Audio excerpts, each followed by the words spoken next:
Hello friends, my name is મેલ બાબુદ્રા and આજે આપણે એક એવા વ્યક્તિ સાથે મળવાના છીએ કે જેનું કનેક્શન ફાઇનાન્સ સાથે ઘણું બધું છે. એક એવી વ્યક્તિ કે જે આપને ગાઈડન્સ આપશે. What do you mean by cryptocurrency, share બજાર શું છે, મ્યુચ્યુઅલ ફંડ શું છે, એ કઈ રીતે કામ કરે છે, અલગ અલગ પ્રકારની ગેમ્સ, એના એપ્સ વિશે, એઝ વેલ એઝ કહી શકાય કે એમાં ફ્રોડ કઈ રીતે થાય છે. તો આજે આપણે આ બધી વસ્તુની આપણે ડિટેલમાં ચર્ચા કરવાના છે. આપણા માટે આ ટોપિક એટલા માટે ઇમ્પોર્ટન્ટ છે, as a teacher, as a parent, as a સામાન્ય વ્યક્તિ તરીકે પણ આની ખૂબ રિક્વાયરમેન્ટ છે, કારણ કે આ ફાઇનાન્સની વાત છે. ફાઇનાન્સ જ્યાં આવે છે જેનું કનેક્શન દુનિયાના કોઈ પણ ફિલ્ડ સાથે છે. સો આજે આપણે સમજશું રીમા સાથે. Reema is one of the CA right now in front of me, કે જેની સાથે આપણે ડિટેલમાં આજની ચર્ચા કરશું. Yes, good afternoon Reema. હું તમને બહુ સારી રીતે ઓળખું છું, પણ માઇટ બી આપણી ઓડિયન્સ છે એ કદાચ તમને પૂરેપૂરી રીતે જાણતી નહીં હોય, તો આઈ વોન્ટ દેટ કે you start with your introduction. Yes sir, thank you. મારું નામ રીમા સોરેલિયા છે. હું છેલ્લા 4.5 વર્ષથી પ્રેક્ટિસ કરું છું એઝ અ ચાર્ટર્ડ એકાઉન્ટન્ટ તરીકે. અને હું એ જ ફિલ્ડમાં મારી ફર્મ છે એક, અને એ ફિલ્ડમાં વર્ક કરું છું. ઓકે. બિંગ એજ્યુકેશનિસ્ટ, બાળકોને રિલેટેડ જનરલી ક્વેશ્ચન હોય છે, ફાઇનાન્સને રિલેટેડ હોય છે, અને ઘણા બધા એવા ક્વેશ્ચન મારી પાસે છે કે જે ખાસ કરીને છોકરાઓમાં એક કહી શકાય ક્યુરિયોસિટી જગાવતી હોય છે કે આ શું છે related to finance, right? So regarding that I want to ask few question to you. જેમ કે મની એટલે શું, મનીનું ઇમ્પોર્ટન્સ શું છે, મનીની વેલ્યુ શું છે એક વિદ્યાર્થીના જીવનની અંદર, જે મારે તમારી પાસેથી જાણવી છે. Sure sir. મની એટલે આપણે ગુજરાતીમાં કહીએ તો પૈસા એટલે મૂલ્ય છે, બરાબર છે. હવે મની એ એવી વસ્તુ છે કે દુનિયાના કોઈ પણ વ્યક્તિ છે ને એને મનીની જરૂર પડવાની છે. પછી એ ભલે તે ગમે તે એજના હોય, બાળક છે, યુવાન છે, કે પછી કોઈ બિઝનેસ કરે છે, બિઝનેસ ઓનર છે, કે પછી કોઈ સર્વિસ પ્રોવાઈડર છે, બધાને મનીની જરૂર પડવાની છે, બરાબર છે. હવે મની શું છે એનો બેઝિક કન્સેપ્ટ કદાચ સ્ટુડન્ટને અત્યારે એટલો ક્લિયર નહીં હોય, તો એના માટે હું તમને એકાદ એક્ઝામ્પલ આપીને સમજાવું.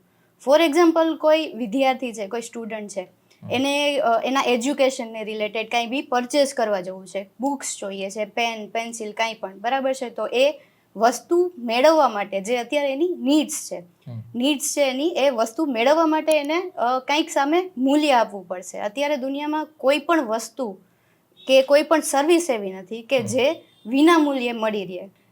તો હું એની હિસ્ટ્રી તમને થોડી બ્રીફમાં જણાવીશ કે પહેલાના સમયમાં પૈસા એટલે કે આ જે આપણી પાસે હાથમાં કરન્સી છે એવું કંઈ જ હતું નહીં.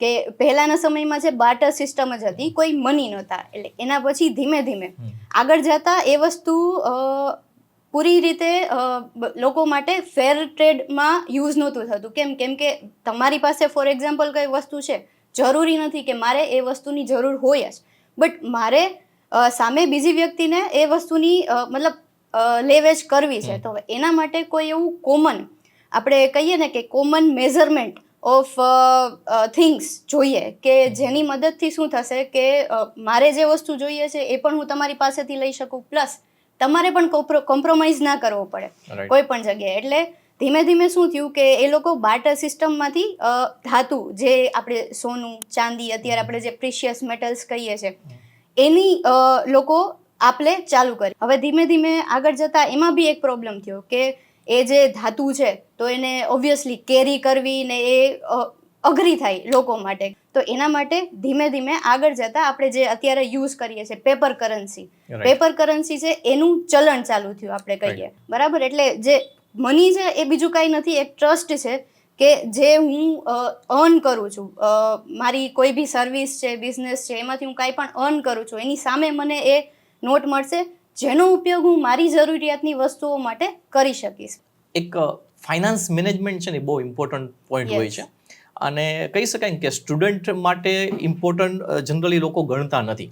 સામાન્ય રીતે એવું હોય છે કે ફાઇનાન્સ મેનેજમેન્ટ એટલે બહુ મોટા મોટા સીએ હોય, સીએસ કરતા હોય, અથવા તો મોટી કંપનીના માલિક હોય, એના માટે જ કદાચ લાગુ પડે, રાઈટ? પણ શું બાળકો માટે પણ ફાઇનાન્સ મેનેજમેન્ટ જરૂરી છે? તમારું શું કહેવાનું છે એ બાબતે? Yes, definitely. ફાઇનાન્સને લોકોએ છે ને એક એવો હેવી વર્ડ બનાવી દીધો છે કે ભાઈ જનરલ સેન્સમાં સામાન્ય લોકો કે પછી બાળકો છે એ સમજી ના શકે કે ભાઈ એ વર્ડથી જ આગા ભાગે છે. બટ એવું નથી. રિયલમાં ફાઇનાન્સ એટલે સિમ્પલ આપણી પાસે જે મની છે એનું મેનેજમેન્ટ, સિમ્પલ ભાષામાં કહીએ તો આપણે આ ગુજરાતીમાં કહીએ તો નાણાંનું સંચાલન. Right. એટલે આપણી પાસે જે મની છે એને કઈ રીતે આપણે હેન્ડલ કરવા કે જેનાથી હું એની વેલ્યુ છે એને વધારી શકું. મારી પાસે પડ્યા છે તો ખાલી મની પડ્યા છે, એનું મેનેજમેન્ટ કઈ રીતે કરવું. મારી પાસે મની નથી, મારે એની જરૂર છે, તો હું ક્યાંથી એ લઈને આવી શકું છું.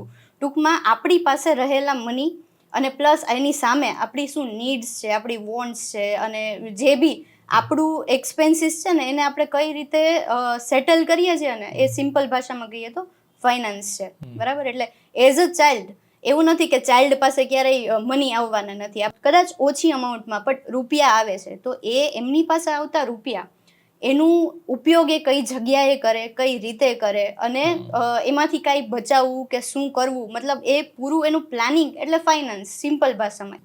બેઝિકલી ફાઇનાન્સ મેનેજમેન્ટ છે એ રિક્વાયરમેન્ટ લગભગ બધા લોકોની છે. Yes. It's not about the only child, or it's Yes. not about the CEO or CS, right? Yes. You mean to say that. Great.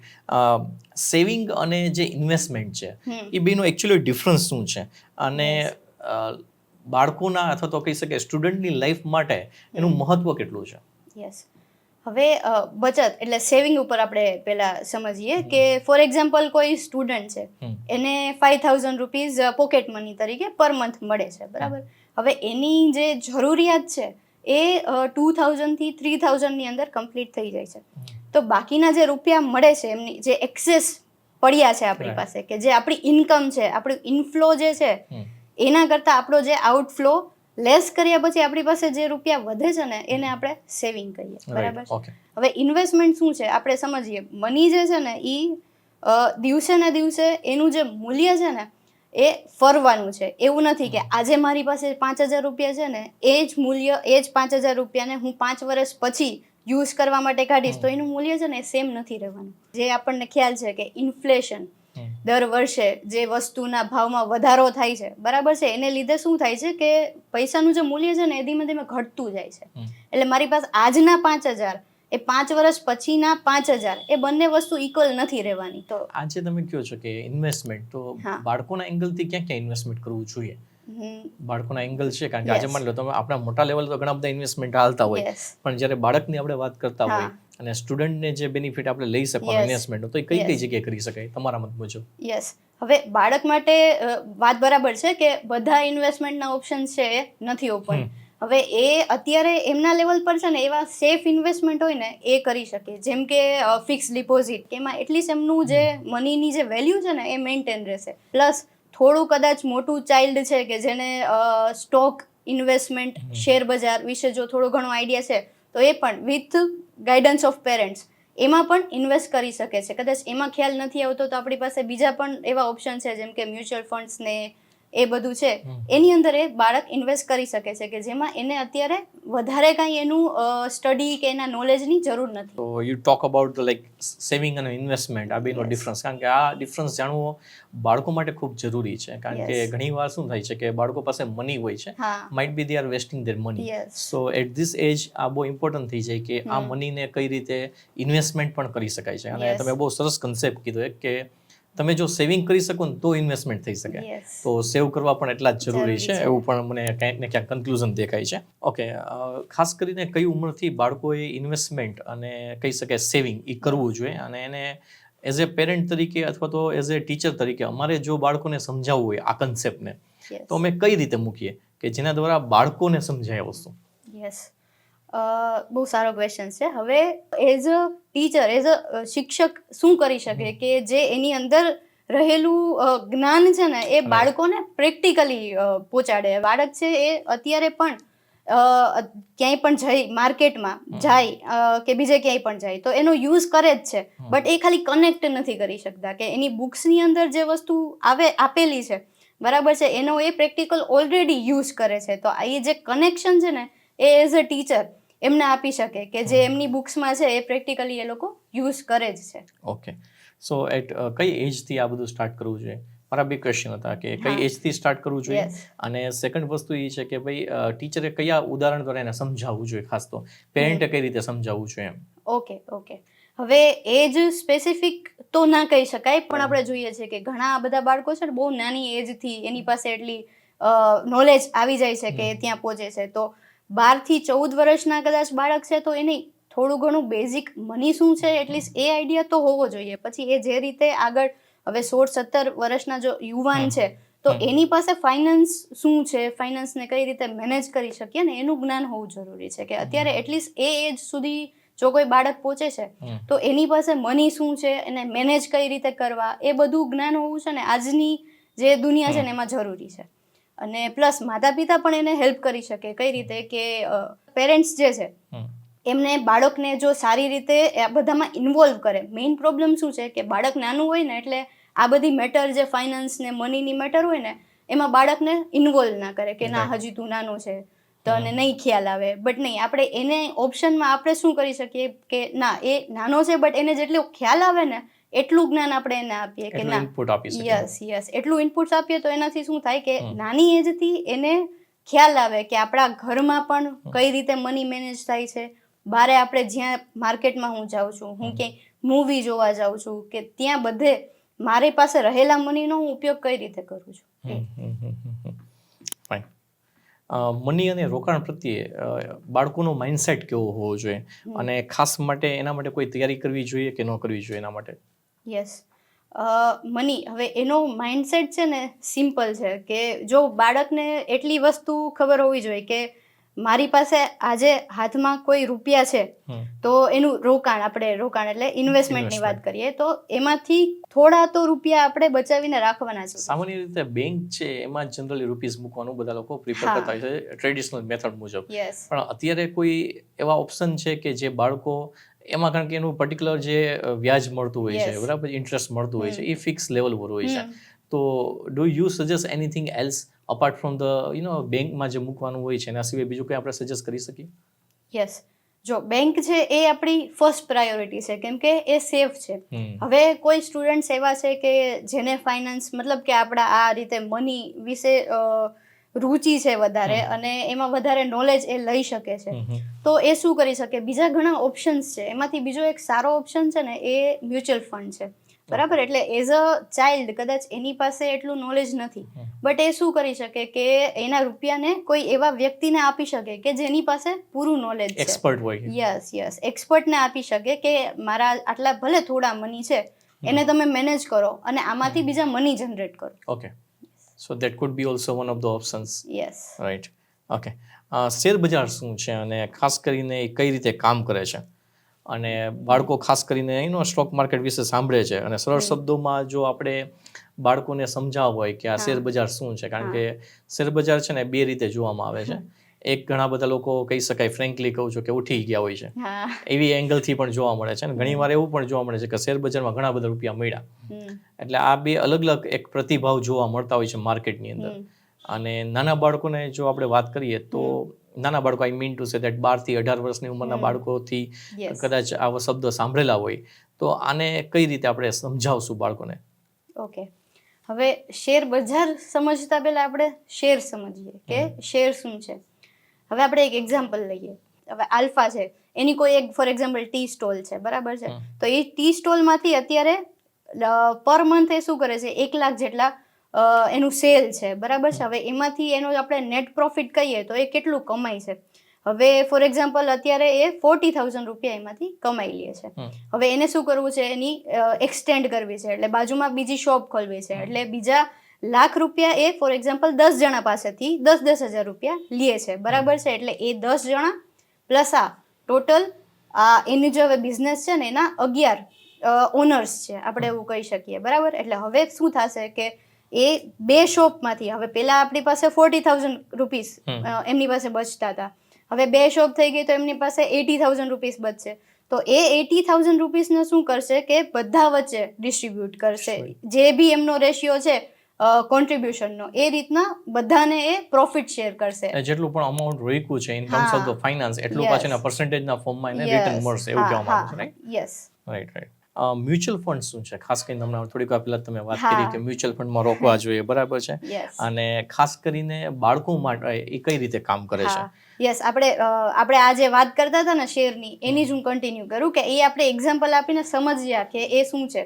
હવે એ જે શેર છે ને એ શેરનું ટ્રેડિંગ, એટલે ફોર એક્ઝામ્પલ એ જે 10 વ્યક્તિઓ હતા, એ 10 વ્યક્તિમાંથી કોઈ એક કે બે વ્યક્તિ એવા છે કે જેને હવે આમાં ઇન્વેસ્ટ નથી કરવું, મતલબ બારે નીકળી જવું છે, અને આપણો બિઝનેસ તો એટલો મોટો છે કે બિઝનેસ તો કાંઈ બંધ નથી કરવાના. એ શું કરશે, એના જે 10,000 રૂપિયાનો જે શેર હતો ને એ શેર જઈ અને કોઈ ત્રીજી વ્યક્તિને આપશે કે ભાઈ તારે આમનો સારો બિઝનેસ ચાલે છે, આગળ એ પ્રોફિટ કરશે તો કમાવાના જ છે, બરાબર છે, તો એ જે શેર છે ને એ મારે અત્યારે તને વેચવો છે. અને ત્રીજી વ્યક્તિ છે એને કદાચ આમાં ઇન્ટરેસ્ટ હશે કે ના આનો બિઝનેસ સારો છે, આગળ જઈને ગ્રોથ જ કરશે, તો હું કમાવાની જ છું, તો મારે પણ એમાં શેર જોઈએ છે. એટલે શું થશે કે એ એની પાસેથી શેર પરચેસ કરશે. હવે આ જે વસ્તુ થઈ ને કે એક વ્યક્તિએ બીજા વ્યક્તિને કોઈ ત્રીજી કંપનીનો શેર વેચ્યો, એટલે એને આપણે શેર ટ્રેડિંગ કહી શકીએ. હવે આ આપણે સિમ્પલ ભાષામાં સમજીએ. હવે અત્યારે જે શેર માર્કેટ છે ને એ શું છે, આવી બધી જે આજે ટી સ્ટોલ હતી ને એવી બધી કંપનીઝ છે, અને ઘણી બધી કંપનીઝ છે કે જે શેર માર્કેટની અંદર રજિસ્ટર્ડ છે. એટલે એ કંપનીઝના શેર એટલે કે એનું નાની ઓનરશિપ, શેર એટલે બીજું કંઈ નથી, પણ કંપનીની અંદર ઓનરશિપ આપે છે. જેટલા રૂપિયા ઇન્વેસ્ટ કરશો એટલી તમને ઓનરશિપ મળશે. એટલે એ જે ઓનરશિપ માટે તમને જે ડોક્યુમેન્ટ આપે એને આપણે શેર કહીએ. શેરનું આપણે ટ્રેડિંગ કરી શકીએ, બરાબર. હવે એમાં કયો શેર લેવો, કઈ કંપની સારી છે, કઈ કંપની આગળ જતા ગ્રોથ કરશે, એ કદાચ બધાને નથી સમજાવવાનું, કેમ કે એ થોડી મતલબ કે ટિપિકલ વસ્તુ થઈ ગઈ કે બિઝનેસ કઈ રીતે ચાલે છે, બિઝનેસના જે બી બધા લોકો માટે કોમન ટર્મિનોલોજી ના હોઈ શકે અંદર. યસ બધા લોકો એને નથી સમજી શકવાના, એ ઓબ્વિયસ વસ્તુ છે. એટલે એના માટે શું છે કે હવે કોઈ એક XYZ ફંડ મેનેજર એ શું કરશે, એક વ્યક્તિ આવીને કહેશે કે મને આ બધું વસ્તુ જોતા આવડે છે કે ભાઈ કઈ કંપની છે એ આગળ જતા સારું કામ કરશે, ક્યાં આપણે ઇન્વેસ્ટ કરવા જોઈએ, કઈ કંપની બરાબર નથી ચાલતી તો હું મારો શેર પાછો ખેંચી લઉં, બરાબર. એ બધું વસ્તુ જાણનાર એક વ્યક્તિ આવશે અને એમ કહેશે kind of portfolio management kind of thing. Yes એ વ્યક્તિ આવશે અને એમ કહેશે કે આ મારું ફંડ છે, તમે રૂપિયા ડાયરેક્ટ શેરમાં નાખવાની જગ્યાએ મને આપો, હું એ તમારા બધાના રૂપિયા ભેગા કરી અને XYZ 5 થી 6 કંપનીની અંદર ઇન્વેસ્ટ કરીશ કે જેનું નોલેજ મારી પાસે છે, એટલે એમાંથી હું જે પણ કમાઈશ એનો શેર તમને આપીશ. એટલે એ જે વ્યક્તિ રૂપિયા લે છે લોકો પાસેથી અને ઇન્વેસ્ટ કરે છે ને એને આપણે મ્યુચ્યુઅલ ફંડ કહી શકીએ. કે મ્યુચ્યુઅલ ફંડ છે એ શું કરે છે કે લોકો પાસેથી સીધા રૂપિયા લે છે જેને બહુ નોલેજ નથી, બરાબર. એટલે એ શું કરે કે રૂપિયા લઈ અને અલગ અલગ કંપનીઝમાં ઇન્વેસ્ટ કરશે અને એના ઉપરથી જે બી એને રિટર્ન મળે છે એ પાછું લોકોને આપે છે. એટલે એનાથી શું થાય, ઇઝી થઈ જાય કે લોકોને પણ એનું રિટર્ન મળે છે, જે વ્યક્તિ પાસે એક્સપર્ટીસ છે એ પણ એનું પોતાનું કામ સારી રીતે કરી અને એમાંથી જે બી રૂપિયા છે એ કમાય, કમિશન છે, બ્રોકરેજ છે એ લઈ અને એ પણ કમાઈ શકશે. Nice, like beautifully you explain about like share બજાર, mutual fund and mutual funding કઈ રીતના થતું હોય છે, રાઈટ. આ બધાનું બહુ સરસ મજાનું કનેક્શન તમે આપ્યું. આજકાલ છે ને ઘણા બધા શબ્દોમાંનો એક શબ્દ બહુ પ્રચલિત છે and that is called crypto currency, right. અને એનું કહી શકાય કે અત્યારે લોકો એને એક અલગ પ્રકારના વિકલ્પ તરીકે જોઈ રહ્યા છે. તો તમને શું લાગી રહ્યું છે કે આ એક સારો વિકલ્પ છે કે નહીં? યસ, હવે ક્રિપ્ટો શું છે ને એ સમજતા પહેલા આપણે અત્યારની જે આપણી ફાઇનાન્સ સિસ્ટમ છે ને એને થોડુંક બ્રીફથી સમજીએ. અત્યારે શું થાય છે, આપણે જે રીતે વાત કરી પેપર કરન્સી, જે પેપર કરન્સી છે એ ઇસ્યુ કોણ કરે છે તો કે એનું સિંગલ રાઇટ આપણી જે RBI આપણી જે ગવર્મેન્ટ છે ને એની પાસે છે. એટલે આપણી જે અત્યારે મનીની જે સિસ્ટમ ચાલે છે ને એ સેન્ટ્રલાઇઝ છે, બરાબર છે. એટલે એનાથી શું થાય છે કે બધો જે પાવર છે ને એ આપણે આપણી ગવર્મેન્ટને, RBIને એમને આપ્યો છે કે એ મની કેટલા માર્કેટની અંદર લઈ આવવા, કેટલા નહીં, એ બધું મેનેજ કરે. હવે એનાથી શું થાય છે કે ઘણી વખત આપણે સાંભળ્યું છે કે આ બેંક માં કોઈ XYZ વ્યક્તિનો ફ્રોડ કરીને વયા ગયા, તો એનાથી શું થાય કે જે પબ્લિકના રૂપિયા એ બેંકની અંદર હોય એ ફસાઈ જાય છે. એટલે એમાંથી મતલબ એ બધા એના લૂપહોલ્સ છે. તો આપણે એ સિસ્ટમ જે છે ને એનાથી આપણે ડેવલપમેન્ટ કહીએ કે એ સિસ્ટમથી અલગ આખી એક ડિસેન્ટ્રલાઇઝ સિસ્ટમ મની માટે ક્રિએટ કરી છે. હવે આઈ થિંક 2009માં સૌથી પહેલી વખત ક્રિપ્ટો કરન્સીને લઈને આપણે બિટકોઇન, જે આપણે ફેમસ નામ સાંભળ્યું છે કે ક્રિપ્ટો કરન્સીનો એક પાર્ટ છે બિટકોઇન, જે સૌથી પહેલી વખત જો એક વ્યક્તિ હતો એ આખું પેપર ફોર્મમાં આખી સિસ્ટમ લઈને આવ્યો કે એનાથી શું થાય કે આપણે કોઈ થર્ડ પર્સનમાં ડિપેન્ડન્ટ ના થવું પડે. એટલે એ આખું જે પેપર હતું ને એની અંદર એમને આખી સિસ્ટમ લખી હતી કે આપણે અત્યારે જે મની માટે બેંક, આપણી ગવર્મેન્ટ ને એની ઉપર ડિપેન્ડન્ટ થવું પડે છે ને, એ ના થવું પડે. આખું ડિજિટલી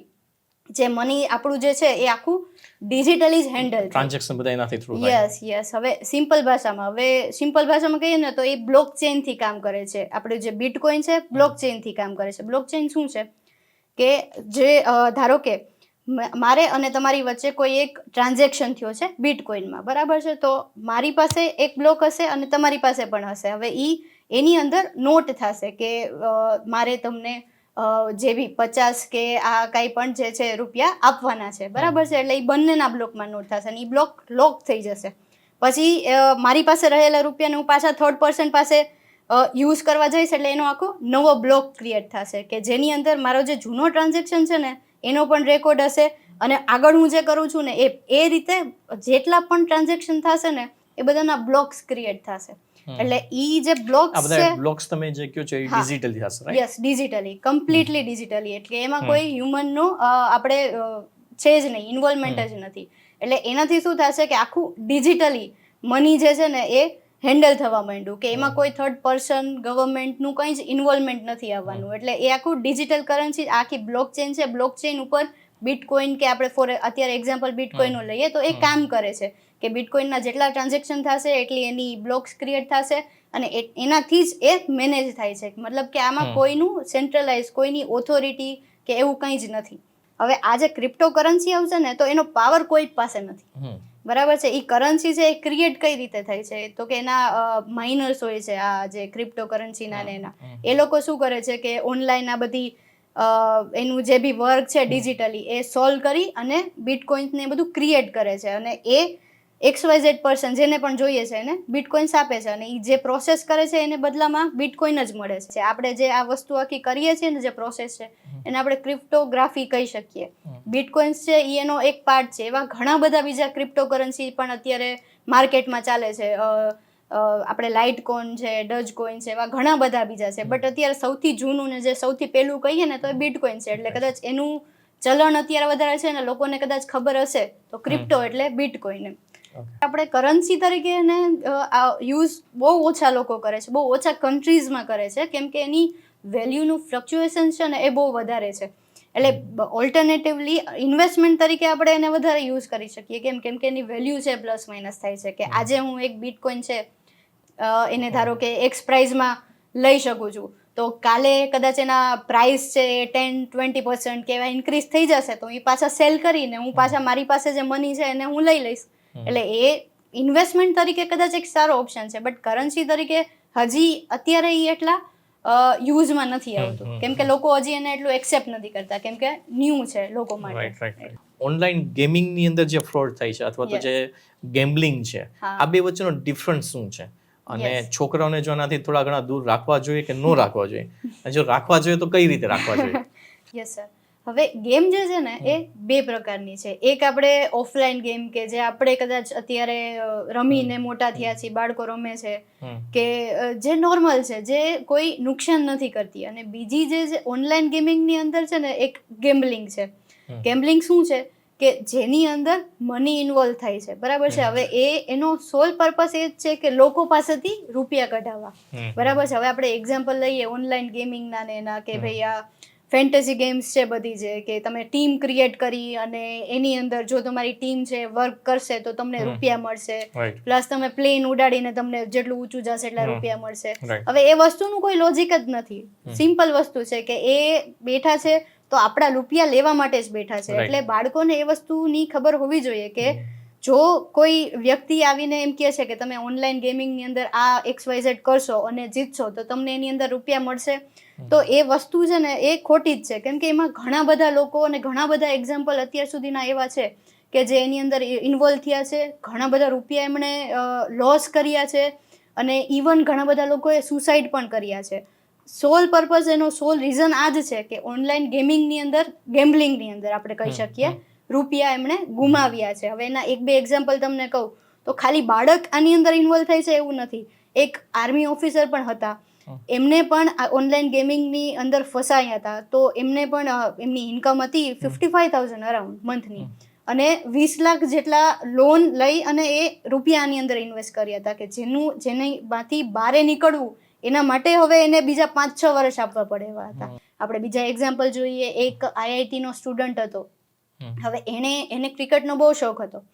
તો એણે શું કર્યું કે આ જે બધી એડ્સ છે, આપણે કદાચ કાંઈ બી સોશિયલ મીડિયા સ્ક્રોલ કરતા હોય ને તો બી વચ્ચે એડ્સ આવી જાય છે, અને એડ્સ એ લોકો એવી બનાવે છે ને કે બાળકો તરત જ આકર્ષિત થઈ જાય છે. યસ, એવા જ એડની ઓમાં આવી ગયો અને એને શું કર્યું કે ઓપન કરીને જોયું કે શું છે.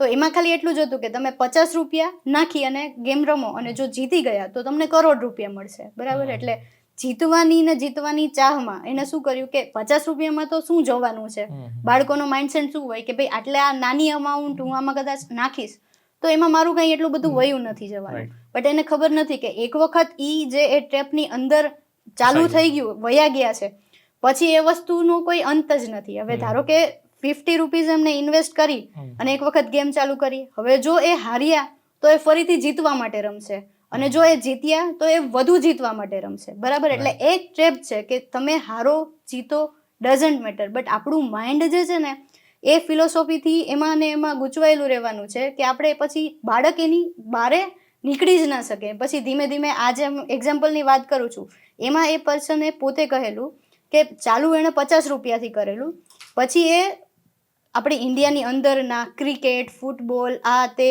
ફોરેનના ગેમ્સ ને બધાની અંદરનું ઇન્વોલ્વમેન્ટ કરીને દિવસના ₹1.5 લાખ એની અંદર ઇન્વેસ્ટ કરતો. અને એમાંથી ઓબ્વિયસ છે કે એને કાંઈ મળવાનું નથી જ. બરાબર છે? એ રૂપિયા જવાના જ છે, બટ એની આદત એટલી ખરાબ થઈ ગઈ ને કે એ 50 રૂપિયાથી લાખો રૂપિયા સુધી પહોંચી ગયો. અને એ દિવસના કોઈ બી ઓનલાઈન ગેમ છે, તમે સ્ટાર્ટ કરશો ને તો એ લોકોની ફિલોસોફી શું છે, તમને 1-2 વખત વચ્ચે જીતાડશે.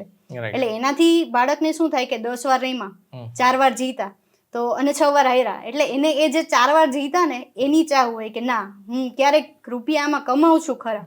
એટલે એ શું કરશે, વધારે ને વધારે એમાં રમશે કે ભાઈ આ કદાચ હું મોટી અમાઉન્ટ લગાડું અને મને મળી જાય તો મારી પાસે તો ઘણા બધા રૂપિયા તરત જ આવી જવાના છે, કહીએ ને ઇન્સ્ટન્ટ મની. એટલે શોર્ટકટ રસ્તો દેખાય છે બાળકોને, રાઈટ? અને આ જે ખાસ કરીને જ્યારે બાળકો આ પ્રકારની ડીલિંગ કરતા હોય છે તો એમાં જે બાળક છે એમાં ફસાઈ જાય, પછી કઈ પ્રકારની દ્વિધા અનુભવતું હોય એકચ્યુઅલી? હા, હવે પછી એક વખત બાળક એની અંદર ફસાઈ ગયું ને પછી શું થાય, એક તો એને બહુ બધા રૂપિયા એમાં લોસ કરી દીધા છે. એટલે એનું એને હોય કે ભાઈ મારા જે રૂપિયા હતા એ હું આમાં ઓલરેડી લોસ કરી ગયો છું. મારા માતા પિતા એટલે હું મારા પેરેન્ટ્સને વાત કરીશ તો એ મને ખીજાશે કે તે આવું કેમ કર્યું, આટલા બધા રૂપિયા છે તો તે એનું શું કરી નાખ્યું. અને એ દુવિધાની અંદર એ કોઈને કહી નથી શકતા. એટલે શું થાય છે કે એ અંદર ને અંદર મૂંઝાય અને પછી ખોટા પગલાં ભરે છે.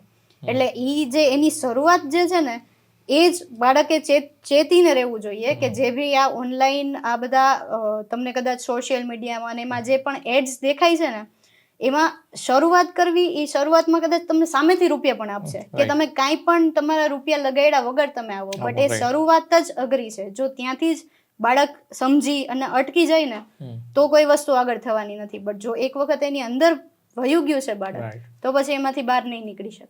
ઘણી બધી એપ્સ પણ છે કે જેમાં તમે ફ્રોડ થઈ શકે છે, રાઈટ? અને જે ખાસ કરીને બાળકોને બહુ જ આકર્ષતી હોય છે. અને તો આવા ફ્રોડથી બચવા માટેની કયા સ્ટેપ લેવા જોઈએ? પેરેન્ટ તરીકે કેવા લેવા જોઈએ, બાળક તરીકે શું ધ્યાન રાખવું જોઈએ, અથવા તો કોઈ પણ વ્યક્તિ હોય આમાં ફસાય નહીં એના માટે શું કાળજી રાખવી જોઈએ? જો ઓનલાઈન ગેમિંગના નામ પર જો તમારી પાસેથી રૂપિયા લે છે તો તમે ત્યાં ચેતો. બીજા 2 તમારા પેરેન્ટ્સ છે કે કોઈની સલાહ લ્યો. બરાબર? કે આ વસ્તુ જે છે એ જેન્યુન છે કે નથી, બરાબર છે, કરવા જેવું છે કે નથી. 2 જણાની સલાહ લઈ પછી જો કદાચ યોગ્ય હોય અને તમે ઇન્વોલ્વ થાવ તો વસ્તુ અલગ છે. બટ એના માટે ચાલુ કરતા પહેલા જો તમે લોકોને પૂછી અને પછી આગળ વધશો ને તો એ વસ્તુ થતા પહેલા જ અટકી જવાની છે. રાઈટ. સો કાળજી એડવાન્સમાં આપણે રાખીને ધ્યાનમાં રાખીને બધું કરીએ તો ડેફિનેટલી આનો ફાયદો થતો હોય છે એવું કહ્યું છે, રાઈટ? ઓકે. સી અને સામાન્ય લોકો સ્ટોક માર્કેટમાં કઈ રીતે કામ કરે છે ખાસ કરીને? યસ. અને આ બેની જે કાર્ય પદ્ધતિ છે કામ કરે, એ બેમાં તફાવત શું છે? યસ.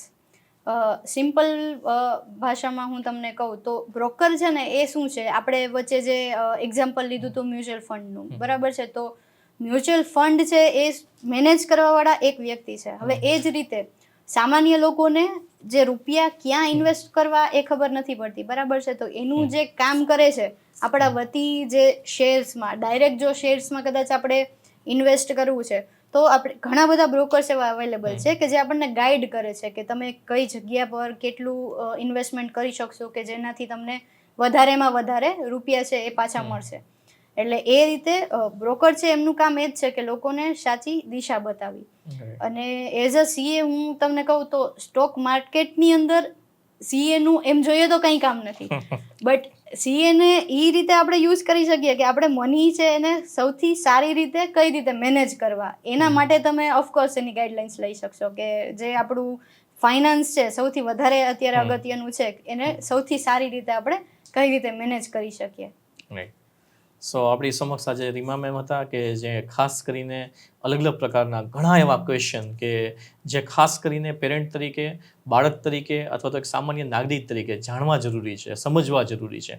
અને આને સમજીને આમાંથી અમુક પ્રશ્નોને નિરાકરણ પણ બહુ સરસ મજાની રીતે રીમા મેમે સમજાવ્યા છે, જે આપણા બધા માટે ખૂબ જ કહી શકાય કે ફાયદાકારક બનવાના છે. એનો અનુભવનો આપણને ઘણો બધો બેનિફિટ પણ મળવાનો છે.